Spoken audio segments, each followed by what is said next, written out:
when you're able to improvise off the top of the dome and just let whatever's coming to your mind come out of your mouth, not in a negative sense, you know, just always trying to find the funny side of life, and or sharing interesting stories, or being genuinely interested in the other person. That's a unique skill that a lot of people don't realize. Maybe they take for granted or something, or they think it's not the true way or something. I don't even know why it's so difficult for some people to just let go and trust their capacity to improvise and adapt in all situations. People need to have, it seems like people need to have scripts or personas, and God forbid they start talking. I think nowadays young adults that have been exposed to social media since they were children, they've been shown this way of being, and it's ultra fake. It's like the ones that are just putting on the facade all the time, and they live through the facade. They become the facade. And there's a lot of people that are getting pushed to fame through the social media platforms, and by living like that and by behaving like that. First, it's extremely detrimental to them because they can't develop the true side of themselves. But secondly, it's detrimental to the people that are watching it and getting influenced by it, because they model it, because they look up to it, because they think that's something to aspire to. But they don't realize it's empty, void of any kind of human soul. It's just pure theatrics, and at the end of the day, it's soulless and pathetic and easily replicatable by AI. Funnily enough, at least in that sense, it's positive, because AI is going to easily be able to copy stuff like that.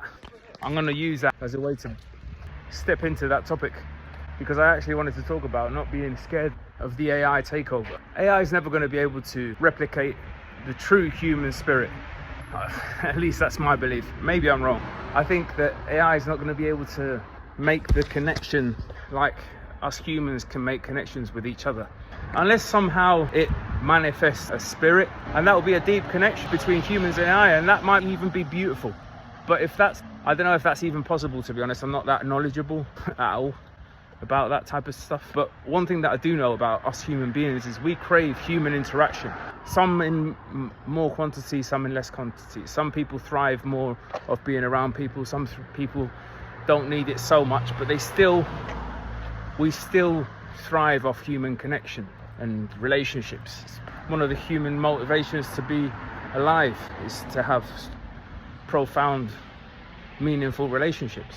So as much as everyone's trying to propagandize and fearmonger the AI, like you should be scared of AI taking over your work or your job, I don't think you have to worry too much about it, unless it's something that is automizable.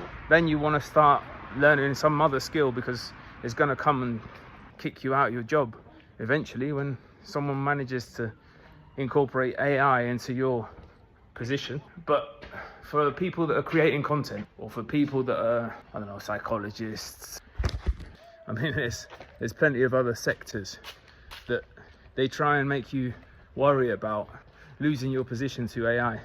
I don't think there's anything to be worried about. I think a lot of the sectors that are to do with face-to-face interactions, also I think the gastronomy industry, I don't think that's going anywhere, because a lot of people enjoy the human interaction side of things as well. It's not just about going out and having a drink, it's also about going out and talking to people and making friends and meeting new people.